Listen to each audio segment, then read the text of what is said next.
ज़रा सोचिए, कभी आप अपने कंप्यूटर को ऑन करते हो, लॉगिन स्क्रीन के ऊपर आते हो, लेकिन प्रॉब्लम क्या होता है कि आपको पासवर्ड याद नहीं रहता। ये पासवर्ड किसका? ये पासवर्ड इस यूज़र का। यूज़र आपके दो तरह के होते हैं, एक आपका होता है लोकल यूज़र जो कि हमारे कंप्यूटर के अंदर होता है, और एक होता है विंडोज़ यूज़र, विंडोज़ का यूज़र। हम लोग आज की वीडियो में बात कर रहे हैं लोकल यूज़र के बारे में, जिसका पासवर्ड हमारे कंप्यूटर के अंदर ही सेव रहता है। विंडोज़ को हम लोग कैसे मैनेज करेंगे, विंडोज़ के लिए हम कभी और दूसरा वीडियो बनाएंगे, क्योंकि इसको मैनेज करने का काम हमारा माइक्रोसॉफ्ट का अकाउंट जिसमें हम क्रिएट करते हैं तो वो माइक्रोसॉफ्ट करता है। तो उसको हम कहाँ से करेंगे? उसको हम माइक्रोसॉफ्ट के ऑफिशियल वेबसाइट के ऊपर करेंगे, ठीक है। तो अगेन हम प्रॉब्लम को रिपीट कर देते हैं। कंप्यूटर ऑन किए, लॉगिन स्क्रीन पर आए, लेकिन पासवर्ड याद नहीं है। नेक्स्ट जो हमें होने वाला है वो है फ्रस्ट्रेशन। फ्रस्ट्रेशन हमें क्यों होगा भाई? क्योंकि अब तक सालों से जो भी हम फाइल, फोटो या डॉक्यूमेंट सब कुछ जमा करें, सब कुछ कहाँ स्टोर करके रखे? इस सिस्टम के अंदर स्टोर करके रखे, जिसका पासवर्ड हम भूल चुके हैं।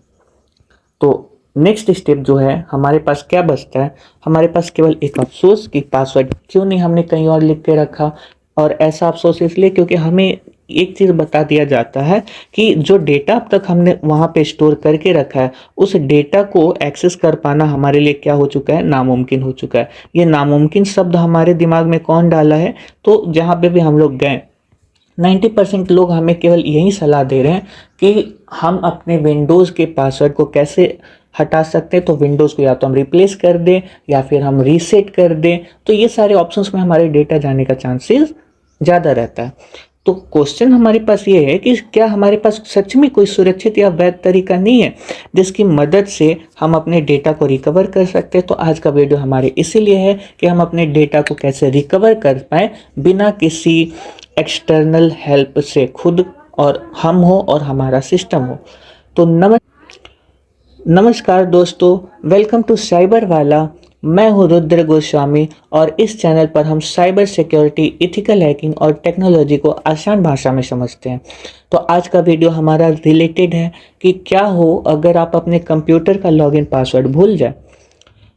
तो हम उपलब्ध वैध रिकवरी विकल्प का यूज़ करेंगे, जिसका हम लोग अपने घर में आसानी से यूज़ कर सकते हैं।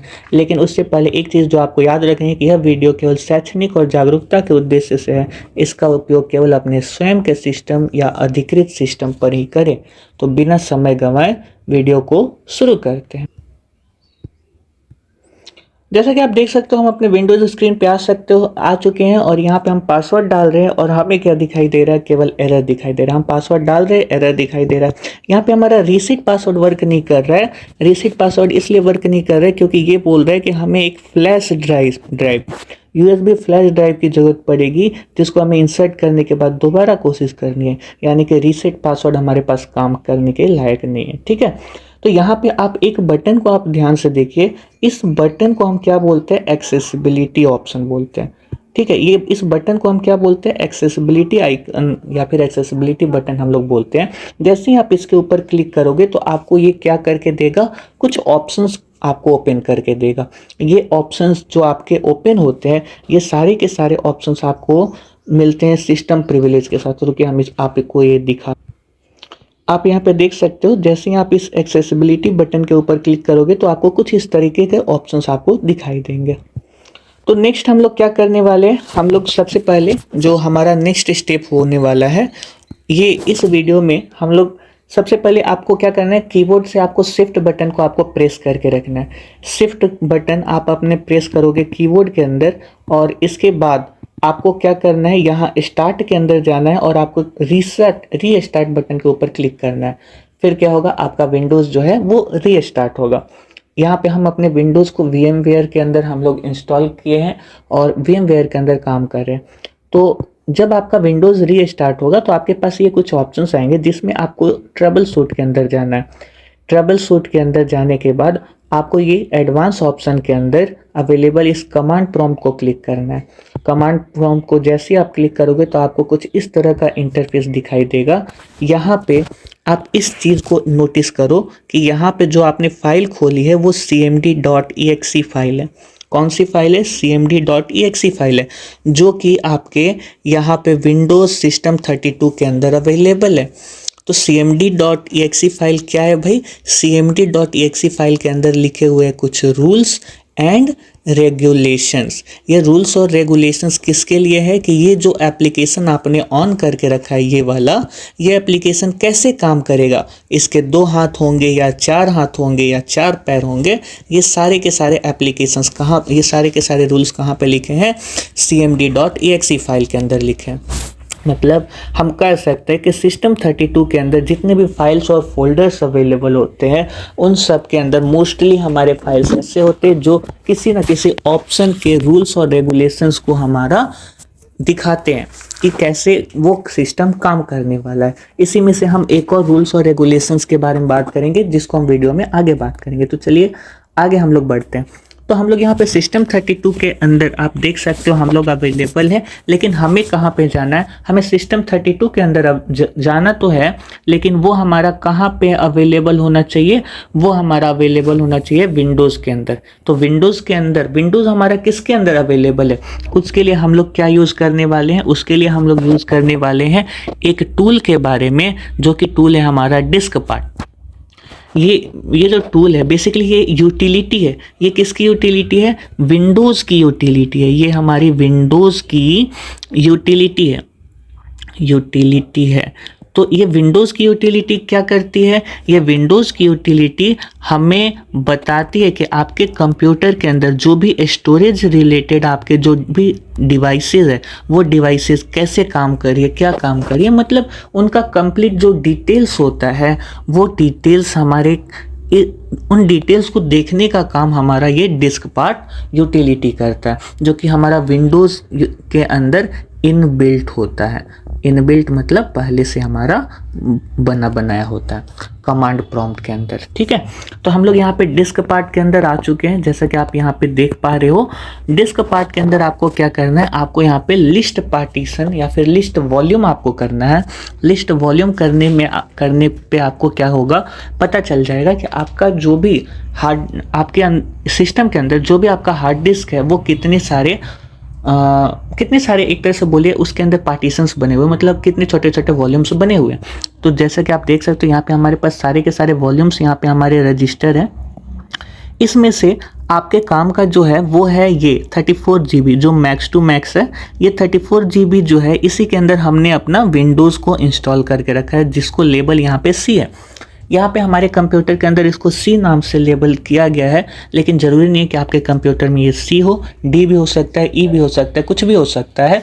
आप इसको अपने सिस्टम में पहले चेक कीजिएगा। सबसे पहला स्टेप आपको क्या करना है? डिस्क पार्ट के अंदर लिस्ट वॉल्यूम कमांड को रन करना है, और फिर आप ध्यान दीजिएगा कि आपका जिसके अंदर विंडोज़ का फाइल अवेलेबल है आपको याद होना चाहिए कि उसका अप्रॉक्सीमेट साइज़ फाइल का क्या था, उस ड्राइव का क्या था, और वो साइज़ आप यहाँ पे चेक करोगे। मेरा यहाँ पे 34 GB था, तो मैं कंफर्म हूँ कि इसके अंदर हमारे विंडोज़ के फाइल अवेलेबल है और इसका लेबल क्या है? C है।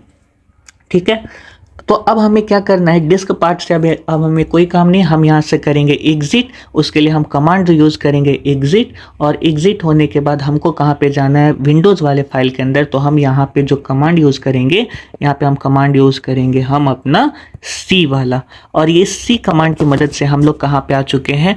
हम अपने C ड्राइव के अंदर आ चुके हैं, जिसमें हमारा विंडोज़ का फाइल अवेलेबल है। तो विंडोज़ का फाइल अवेलेबल है, लेकिन उस फाइल के अंदर हम नहीं गए, सिस्टम 32 के अंदर नहीं गए, जिसके अंदर रूल्स और रेगुलेशंस हमारी लिखी हुई होती है। तो उसके लिए हमें क्या करना है?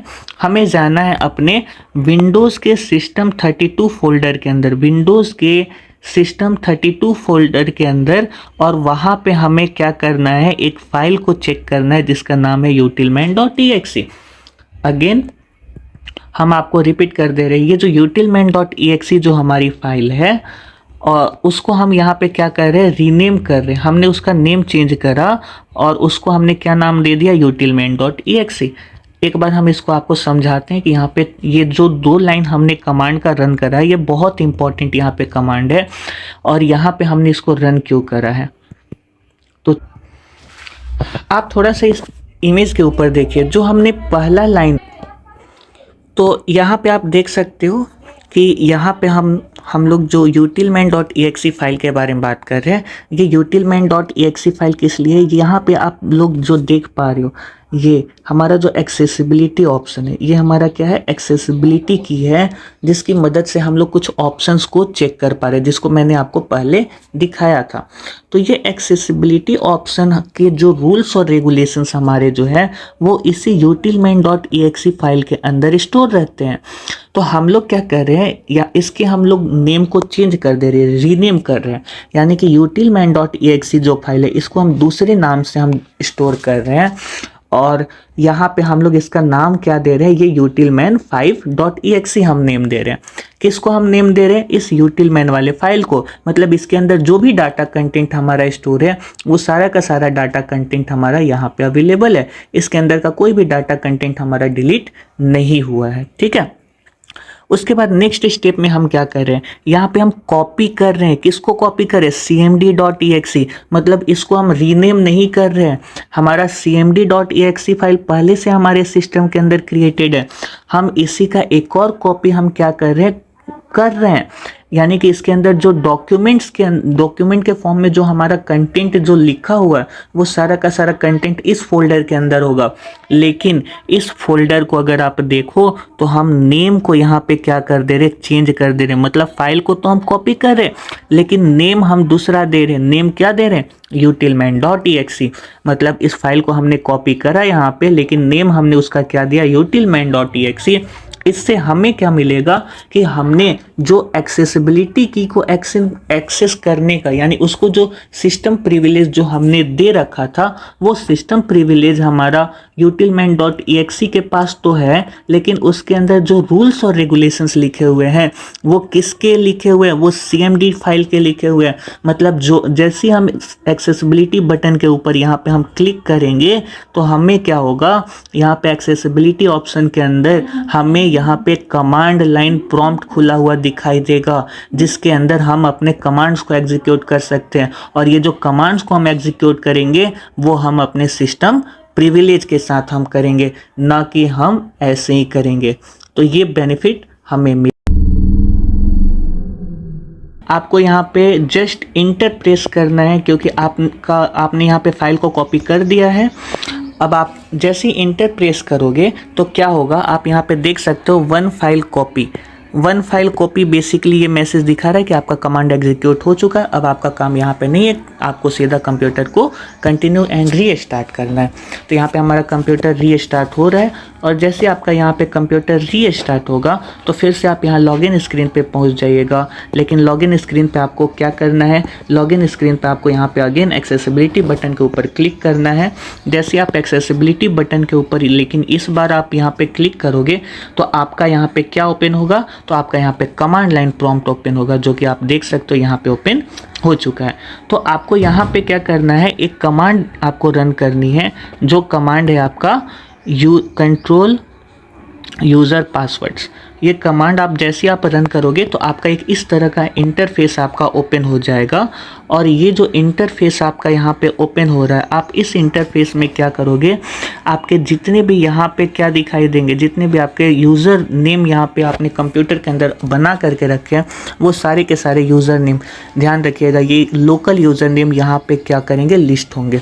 आप सारे के सारे नए यूज़र को आप ऐड कर सकते हो, रिमूव कर सकते हो, या फिर उनको सिस्टम प्रिविलेज मतलब उनकी प्रॉपर्टीज़ को आप चेक कर सकते हो। ठीक है, लेकिन आपको क्या करना है, आपको यहाँ पे रीस्टार्ट बटन के ऊपर क्लिक करना है। तो आप क्या करोगे, सबसे पहले अपने यूज़र नेम को सेलेक्ट करोगे, और सेलेक्ट करने के बाद आप यहाँ पे रीसेट पासवर्ड के ऊपर क्लिक करोगे, और यहाँ पे आप अपना नया पासवर्ड जो आपको डालना है उसको आप इंटर करने के बाद ओके कीजिएगा, और देन यहाँ पे आप ओके कीजिएगा, और फिर आप यहाँ पे पासवर्ड को इंटर कीजिएगा, और बूम, आपका कंप्यूटर लॉगिन हो चुका है।